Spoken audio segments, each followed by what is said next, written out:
నమస్తే, welcome to SK9 news.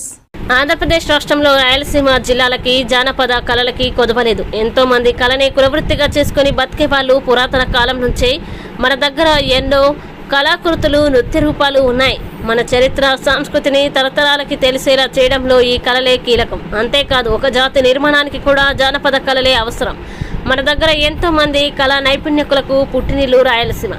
అలా మట్టిలో మాణిక్యంగా వెలిసిన జానపద కళాకారుడు, చెక్కభజన, కోలాటం మాస్టర్ చిత్తారి ఎల్లయ్య. వైఎస్ఆర్ కడప జిల్లా పోర్మామిల్ల గ్రామానికి చెందిన చిత్తారి ఎల్లయ్య గత 14 సంవత్సరాల అనుభవంతో కళారంగంలో ఎన్నెన్నో మెలకువలు నేర్చుకొని అందరి మనస్సును మెప్పిస్తున్నారు. ఆంధ్రప్రదేశ్, తెలంగాణ రాష్ట్రాల్లో